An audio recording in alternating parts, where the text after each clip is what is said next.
Welcome to the Ottawa Business Journal's live broadcast of what you need to know about Canada's new national cybersecurity standard. I'm Michael Curran from the Ottawa Business Journal. Thank you for being here today. Over the past several weeks, months, years, really, we've covered so many critical issues to both local and national businesses. I think today's needs to be especially urgent. It needs to be on your radar if you're a local business manager or owner. Russia's invasion of Ukraine and the elevated threat of cyber attacks has business owners thinking about cybersecurity, and they need to put that at the top of their priority list. To help small and medium-sized businesses, Canada has established a new national cybersecurity standard, developed, by the way, by the CIO Strategy Council and accredited by the Standards Council of Canada. Every business should implement adequate cybersecurity controls to protect themselves. And don't forget about data theft or ransomware, something we've been hearing more about in Ottawa. Those types of attacks could literally shut down your business for weeks. So to delve into this issue, we have a fantastic expert here for us today. In fact, he's a globally recognized expert in cybersecurity. He's also the author of a best-selling book, Next Level Cybersecurity. He is the chairman of CyberCatch. Here is Sai Huda. Hello, Sai. Good morning, Michael. Great to be with you. Thank you for having me. I am excited to have you here. You're joining us from California, so I think that's kind of neat. But Sai, we really do rely on experts like you to guide us in these matters. They can tend to be a little bit complicated, so I'm happy to have you here and disseminate this information to people in Ottawa and beyond. Before we dive into all of our topics, I thought you could introduce yourself, particularly when it comes to cybersecurity. Why are you so passionate about this issue? Thank you, Michael. Coming to you from San Diego, California today. Our offices are both in San Diego, California and Vancouver, British Columbia. We're a multinational company serving both the US and Canada markets and businesses. What got me really passionate about cybersecurity, I've been involved with risk management and cybersecurity for over 20 years, running businesses, was one day when I got a notice from the government saying that my high-level security clearance information and a copy of my fingerprints had been stolen by attackers. That shocked me. How could that happen? This is supposed to be very, very strictly safeguarded with very, very strong cybersecurity controls, and yet this happened. So I dug into it, and that was the genesis for my book, where I researched why these hacks happen, how they happen, and how the attackers take advantage of missing or broken controls. And I detected 15 signals that are always there that if businesses look for, they can detect the attack early and prevent damage. That was the beginning, and that led to CyberCatch, where now we have obviously a solution that helps truly protect businesses. So that was the beginning. That's great, and it's a great personal story. I love those when entrepreneurs are driven by that bit of a personal mission there. And let's dig into CyberCatch a little bit more. So, what is unique about CyberCatch and what you're trying to do? Yes, Michael, thank you. So, the passion led to focus, and we put together a great team and a great cloud-based technology platform solution. We received a patent, and what it does is, first, it helps a small business implement the necessary controls, prevention, detection, response, so that they have a solid defense. And then it automatically and continuously tests those controls so that if there's something that gets broken or there's something that's missing, then we detect it. We alert the business, and our team of experts helps fix those holes so that the attackers can't find them and exploit them. And therefore, no data breach, no data theft or ransomware attack.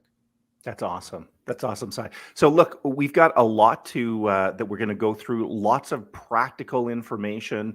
You don't need to be a techie to understand all of this. In fact, I think you've broken it down in a great way.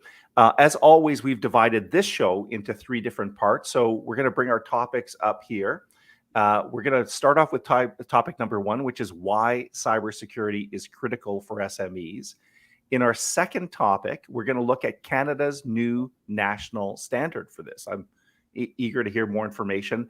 And third, this is the take action one. So if you're listening, if we've got your attention, if you're appreciating how critical this is, we will be telling you how you can take steps to secure your business. And of course, we're going to wrap up today's show with a Q&A from our live audience. So if you're joining us on YouTube, LinkedIn, Twitter, Facebook, you can ask questions, and I'll be moderating those sometime around 12:25, 12:30. So Sai, let's get into this. There's lots for people to learn. We divided this up in a great way. Our first topic is really defining the problem, why cybersecurity is critical to SMEs. So tell people joining us here today, why should they care about this, Sai? It's really a major problem, and for really any business that is digital. And these days, who isn't digital? Who doesn't have a website or who doesn't use email? Security should be top of mind, because if you have a website or if you use email, then you could be attacked, and it's happening daily across the globe, but especially in US and Canada. It's over a $600 billion problem when you quantify in terms of the impact from loss of IP or data. And the root cause of data thefts and ransomware is missing or ineffective controls.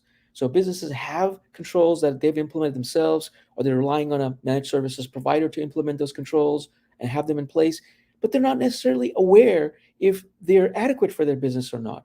Or if something does break, they don't get alerted necessarily. They won't even know if some vulnerability might have occurred. So these missing or ineffective controls are what the attackers are finding.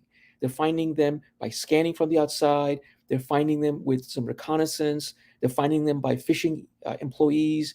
And so using those vulnerabilities and exploiting them, they're getting in. They're getting in and stealing data and infecting ransomware. In fact, if we go to the next slide, we'll share with the audience some key data points.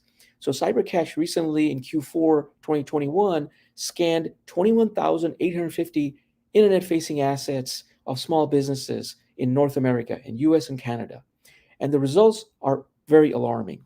In Canada, for example, 8 out of 10 of small to mid-sized businesses and enterprises have one or more vulnerabilities that an attacker can easily find from the internet, just like we did at CyberCatch. Now, we obviously, we're using a white hat approach, an ethical approach, if you will, where we used our Cyber X-ray scanner to do active scans, but we discovered these vulnerabilities. And what they mean is there's code that is not up to par on anything that's internet facing, like a website or a web server or web application. And because the code isn't up to par, the business isn't aware, they relied on some third party, the attacker can exploit it to either inject code, fool it, to produce username passwords, or even a database, or to intercept communications within network, or to insert a fake form to fool somebody who's entering the website and steal their username and password. So this is perfect evidence of the vulnerability that exists today, unfortunately, and why we're doing this webinar today to educate everybody and also to alert the community to the fact that we've got to improve, because this is just an open door, if you will. If you go to the next slide, here is another piece of evidence. CyberCatch recently commissioned Momentive, which is a leading market insights company, maker of SurveyMonkey, to do a blind survey. So our name wasn't identified because we didn't want to bias respondents. And they talked to 1,200 small to mid-sized businesses in North America, in US and Canada. And we focused on a big threat, which is ransomware. We asked a series of questions. And what we discovered is also very alarming. 30% said they do not have a written incident response plan. So in other words, what's the old saying? If you fail to plan, then you're basically planning to fail. And so if you don't have an incident response plan, how are you going to respond to a ransomware attack? You wouldn't know what to do. That's 1 out of 3. That's alarming. But here's more alarming, Michael. Then we asked the question is, okay, those of you that have a plan, when did you last test it? And 35% said, oh, it was months ago, like 9 months ago, maybe a year ago. So when you do the math, that's basically 55% that said either we don't have a plan, or the plan is absolutely not worth of anything because it was tested so many months ago or over a year ago. That's old, outdated, stale. So we wouldn't know what to do if a ransomware had hit us today. That's 55%. But here's the kicker. 75% said that if a ransomware were to infect us, we would only survive 3 to 7 days. So that's very alarming because, as we all know, ransomware is a huge threat. With ransomware, systems and files are encrypted and inaccessible to users and the company unless a decryption key is provided by the attacker, who, of course, wants to get paid first before they'll provide the decryption key. And even then, you don't know if they'll give you the decryption key. And if they give you the decryption key, you don't know if they placed a back door somewhere in your system where they'll come back in a few months and do it again. So this is a big threat. And so these two surveys and studies that we've done clearly indicate that businesses in Canada in particular, but certainly in the US, but in Canada in particular, are vulnerable. And so we've all got to team together, be one team Canada, and go to the next level. Sai, just as you're saying that, by the way, as a business owner, my blood pressure is rising because I'm picturing, what would happen in the event of a ransomware attack or cyber attack to our business. We're all in the cloud, and we'd effectively be out of business. So we're going to move to our second topic. You clearly got my attention, Sai, on that first one. This is something that is critical. In topic number 2, we're going to talk about a new national standard that you've developed with the CIO Council. And I think it's great, right, Sai? Because you do need, in such a technical and complex issue, to develop standards to measure yourself again. So tell us about this new national standard. Absolutely, Michael. This is first of its kind in the world. So what's exciting is that Canada is taking a leadership position. Canada has recognized that the growth engine are small to mid-sized enterprises. These are enterprises that are less than 500 employees. There are more of them than any other type of organization, and they create more jobs. So Canada is truly saying these folks are vulnerable, so we've got to do our part to help them. So I had the privilege personally to be invited to join the CIO Strategy Council and to help author this new standard. So myself, along with other experts, spent countless hours figuring out what should be the right balance that we can prescribe to small and medium-sized enterprises in Canada that will give them a strong defense. And so we've created this standard called CAN CIOSC 104, cybersecurity controls for small and medium-sized organizations. So any organization, for-profit or non-profit in Canada, that has less than 500 employees should really implement these controls because they work. We've painstakingly identified what are the controls that have been proven to work. And these are the 55. So there's 2 levels in the standard. Level 1 is 22 controls. And these are for either very small businesses, organizations that maybe just have an informational website. So in other words, just a website that it's more marketing and promotional. And they'll maybe have 2 to 3 employees or so, very small, maybe sole proprietors, if you will. So low risk. And what we're saying is you should implement at least these 22 controls, level 1. But if you're anything other than that, and you still may be a very small organization, 2 to 3 employees, 4 employees, 5 employees, but if you have an informational exchange website, for example, or a transactional website, for example, what that means is that you have forms on your website that your prospects or customers can fill out, or customers can fill out to ask for information or service. Or you transact, you sell something, there's an e-commerce link, then that's transactional. Then you're higher risk. Then you've got to implement 33 more controls, and really a total of 55 controls. So our determination together is that these 55 controls will provide a strong defense. They comprise of prevention, detection, and response controls. And if you implement them, then you will have the ability to block and prevent attackers from coming in. Or even if they did get through, you'll be able to detect them quickly and timely, and you'll be able to respond so that the damage is nothing or negligible. So that is the standard, and we want to educate folks in Canada that that's available now. You can download it. We'll share the link here shortly, but it's plain language, and we painstakingly put together this based on research of dozens and dozens of other frameworks out there. But this is the first of its kind, so it's an opportunity for Canada, Team Canada, to step up together and make the nation stronger. Because if everybody implements these standards, then we're going to be strong as a country. I love that. Yeah, I love that Canada is taking a lead on this side, and I appreciate the fact that you've been so precise. And here's 55 different controls. So if someone's sitting back, they might be hearing that number and thinking, okay, that's great. Level 1, level 2, different controls.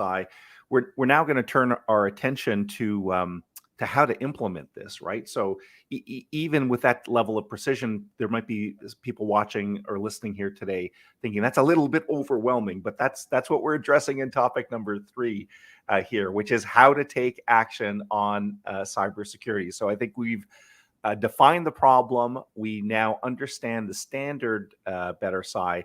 Let's talk about actions now. Absolutely, Michael. Thank you. You're absolutely right. What good is coming up with a standard if you're not providing a path, a way, an easy way for businesses and enterprises to get into compliance and to become secure? So we're very excited to share with our audience that we've put together a really easy, simple, cost-effective way to comply with the standard and get safe.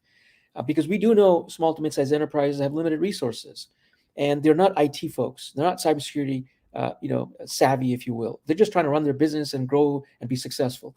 So CyberCatch has partnered with CIO Strategy Council, and CIO Strategy Council has chosen us and our platform. We're calling it the CIOSC 104 Compliance Manager. It's a cloud-based solution, very easy.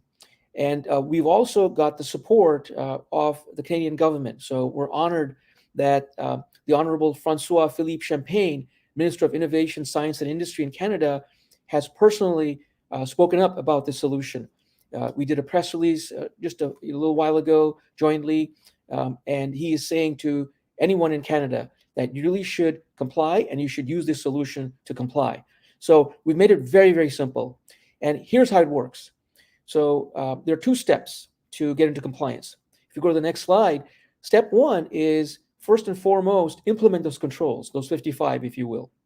And oh, by the way, this solution enables complying with the whole standard, all 55 controls. So even if you're a very small business, if you want to really be safe and go above the beyond the norm, you can implement all 55 controls. So here's how it works. Cyber Benchmark is a tool that will quickly identify what controls you have today and what you're missing. So we'll do basically a gap analysis very quickly with the tool. And then we have a team of cybersecurity experts. These are top-notch virtual CISOs that will provide guidance on what controls you need, prevention, detection, response that are missing. And then we'll guide you and recommend to you what you need to do. We'll give you a sample policy. We'll give you a sample procedure. We'll show you how to write it quickly or how to implement it. We'll give you templates. We'll recommend very cost-effective or free technical controls that are out there. So quickly, we help you implement those 55 controls. That's step 1. We also provide online training to your employees so that they can be alert to phishing and ransomware and look for those red flags. So basically, we get you to be compliant with the standard and become safe. That's step 1. Then if you go to the next slide, step 2, which is the real way to stay compliant, because you could easily fall off the bandwagon, if you will. You implement those controls, you forget about it, and things happen. This is how hackers exploit the controls, missing or broken. So step 2 then is, we don't stop with step 1. We now turn on these 3 other automated tools. So Cyber X-ray is the scanner that we used to identify those vulnerabilities that I mentioned. So this will constantly, either daily, weekly, bi-weekly, or monthly, scan that's anything internet-facing that the business has. And it will identify any vulnerabilities, alert, and then our experts will guide on how to fix it. So that's Cyber X-ray. So scanning from the outside, just like an attacker would be looking for. And then there is CyberCheck 24/7, which is an agent that the business downloads. It takes 30 seconds to download, 33 KB, very lightweight.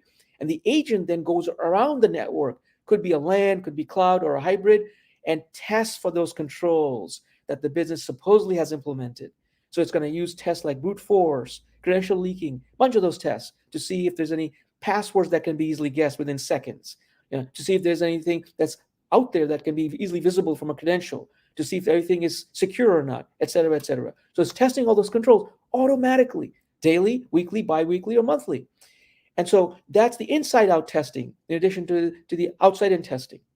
And then we also then send phishing simulated emails to employees to see if we can fool them based on the latest scams that are happening. And we'll see who might get fooled, and then we'll alert the employee, we'll alert the organization. This will be captured. We can have a quick chat with them to say, hey, watch out. This is the kind of scam that's out there, and this is how you got fooled. So between those 3 tests, We then calculate cyber breach score, which tells you how secure are you today from controls. And we help you fix those controls so that those controls now get back up and running. And therefore, the attackers can find them and exploit them. So those are the two steps on how we get an organization compliant with the new standard, and we keep them constantly compliant with the standard. And so this is what's exciting, because we're automating all of this. No guesswork here. It's a one-stop shop. So that's why CIO Strategy Council has partnered with us, because it's very, very easy to comply. So we're really excited to be innovating here together. And just to reiterate, Sai, that this is something that business owners can do by themselves. They can implement it. We know they're busy, with sales and marketing and operations, but they could do this themselves, right? They can, but it's going to cost a lot of time and money, right? So to figure out how to scan, what's the best scanner, Okay. Can you even run it yourself? You're probably going to have to use a third party.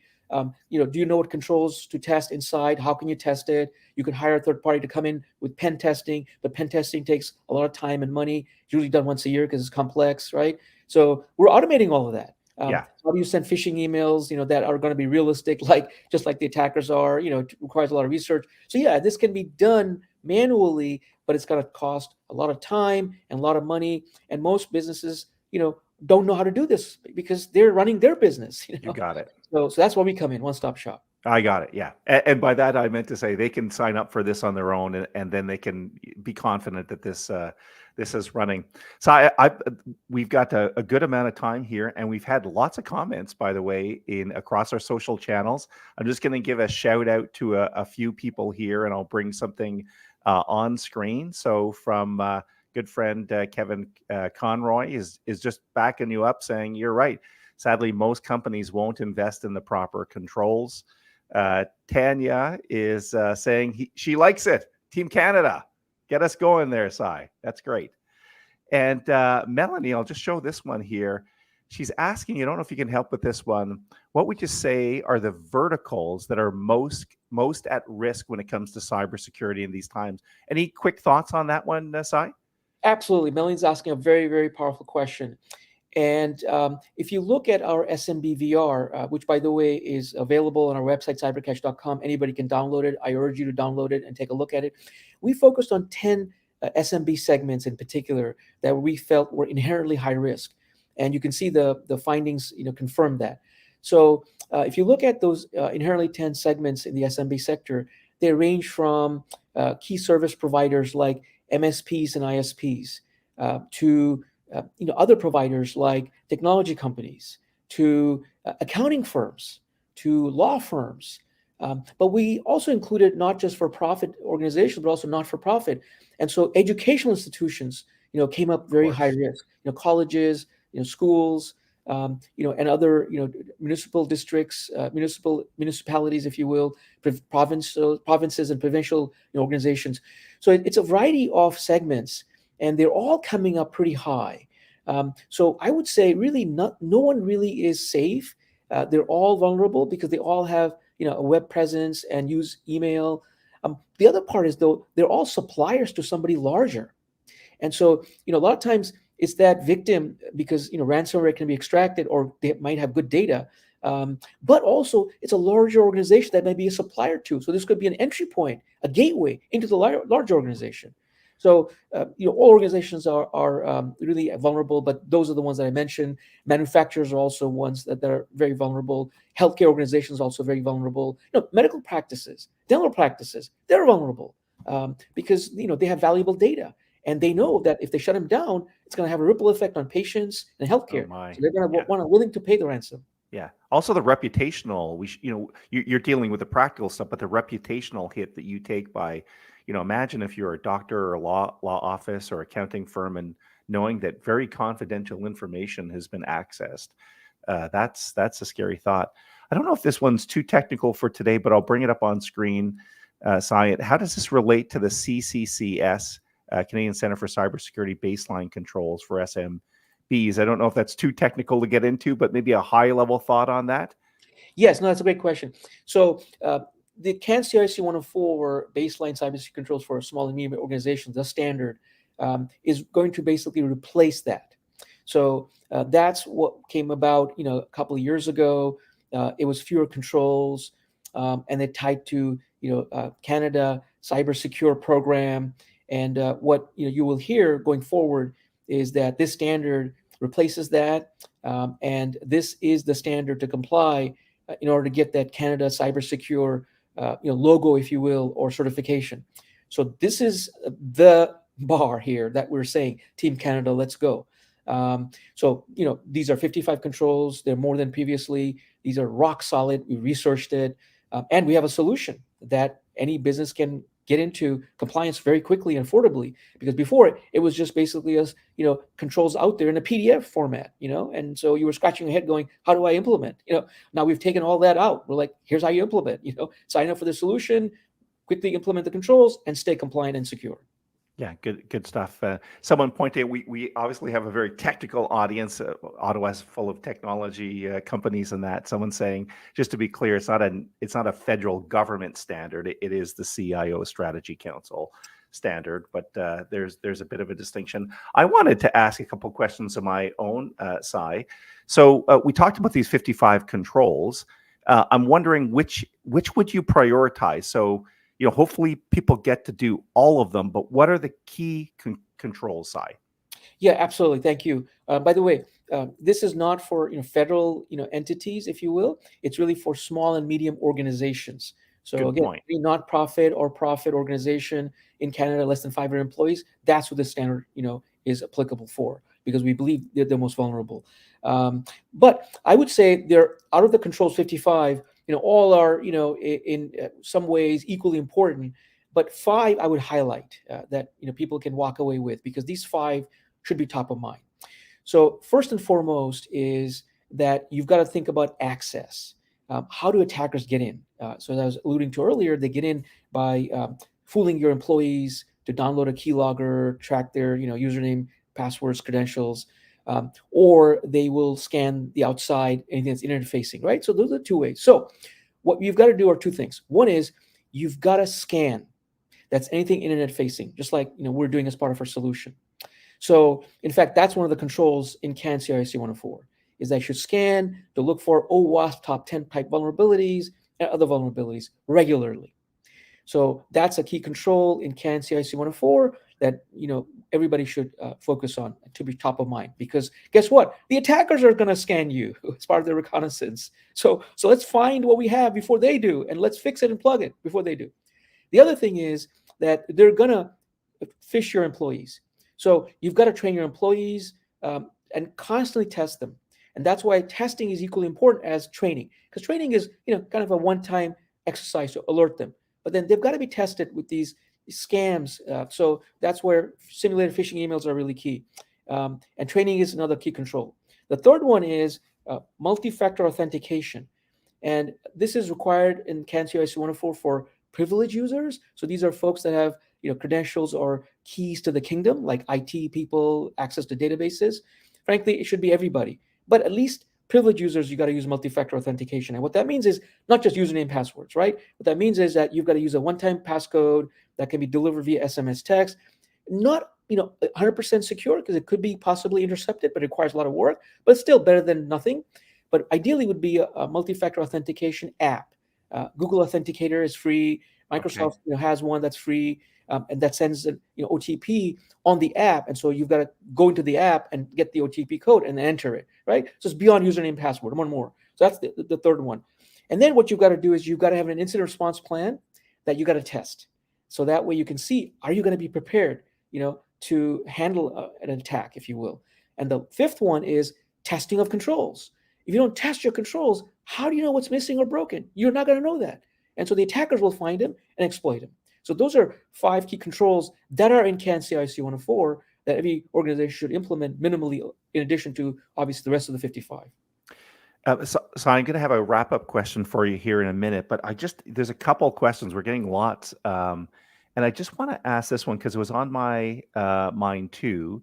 And then we'll do the wrap-up question. But here, are cloud servers less of a risk? It's a question that occurred to me too. So if I don't have that, old-fashioned Microsoft server in a dust closet somewhere in the office, and I've gone to the cloud, are you less at risk?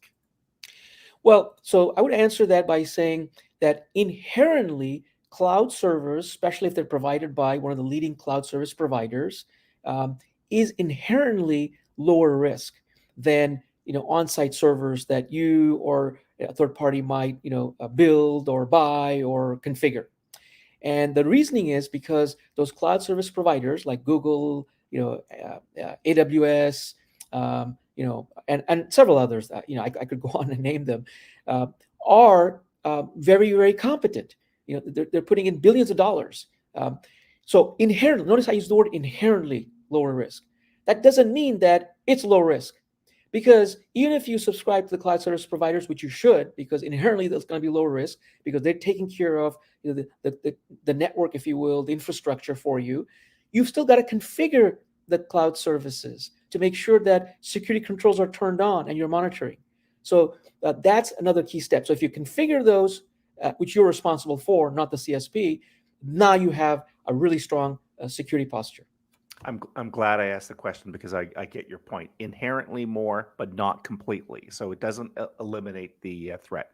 So, Sai, we've run to the bottom of the hour here, and we want to keep our commitment to everyone watching here live. But I want to ask this one last question because, we've dealt about defining the problem. We talked about the new national standard. You've talked about what can be done.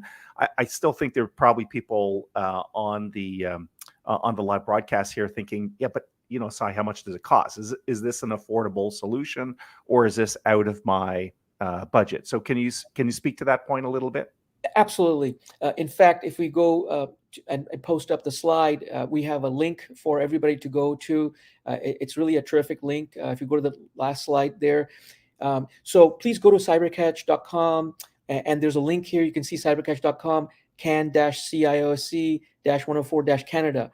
There you'll see a quick demo of our solution. You'll also be able to download the standard. You'll also be able to download a 15-minute guide. Again, these are all free, so please check them out. And the solution is one subscription fee that you pay per year based on the size of your organization. That's it. And for that, the solution gets you compliant and keeps you compliant and secure. So it's based on the size of the organization. So for example, if you're 50 or less employee organization, it's $5,000 per year Canadian for just that, which is the price of a couple of laptops, frankly, if you think about it. Yeah. So it's a great investment. We'll also help you recoup that because Canada has a digital adoption program where you can apply for micro grants that will grant to you half of that investment, or even a larger amount. We'll help you get that also, so you can apply for that and get some of the investment back. But frankly, this is just something you've got to have. It's your business. So let's go, Team Canada. Yeah, let's go. So I've been on the website. It's very good. You got some good video explainers. The pricing is there. What you get is very clear. So I really do encourage people to check that out. Sai, thank you so much joining us all the way from San Diego today. It's great to have an expert like you helping out local and national business. Thanks so much for your time, Sai. We really do appreciate it. Thank you so much for having me. Thanks to the audience. Have a great day. And I do want to point out that there were lots of questions we couldn't get to. So there is an email that we're showing on screen, and you can, of course, contact CyberCatch. So there's lots of technical questions being asked. Please contact CyberCatch. We want to make sure that you kind of seize this opportunity now that we're talking about it to take action on it, on something that's going to be really important for you, so you don't fall victim to a cyber attack or ransomware. So that's all the time we have for today. Thank you so much for tuning in live. There will be a replay option for this video on all of the social media channels. So that's YouTube, that's LinkedIn, that's Facebook, that's Twitter. So if you've watched this and you're like, oh my goodness, someone in our company needs to see this, please just visit the channel again on YouTube. I think it takes about 5 minutes, but you'll be able to access it readily available. If you did register, we'll give you the link and contact information for Sai and team directly. That's all the time we have for today. I want to remind everyone that there's lots of ways of staying in touch with obj.ca. Visit our website every day. We're posting live content, that's local business news content, posted regularly throughout the day. I highly recommend that people subscribe to our email newsletter, which is OBJ Today. That's Monday to Friday, gives you all the business headlines of the day in a nice convenient package. Of course, follow us on social media. You get alerts to things like this. And if you're watching us on YouTube, we're trying to get those subscriber numbers up, and we've done a fantastic job. But do us a favor, hit the red subscribe button and then hit the little bell icon to make sure you get notifications of when we're live and posting videos. That's all the time we have. On behalf of CyberCatch, today's sponsor, and the bigger team at Ottawa Business Journal, thanks for tuning in. Hope to see you soon. Bye-bye.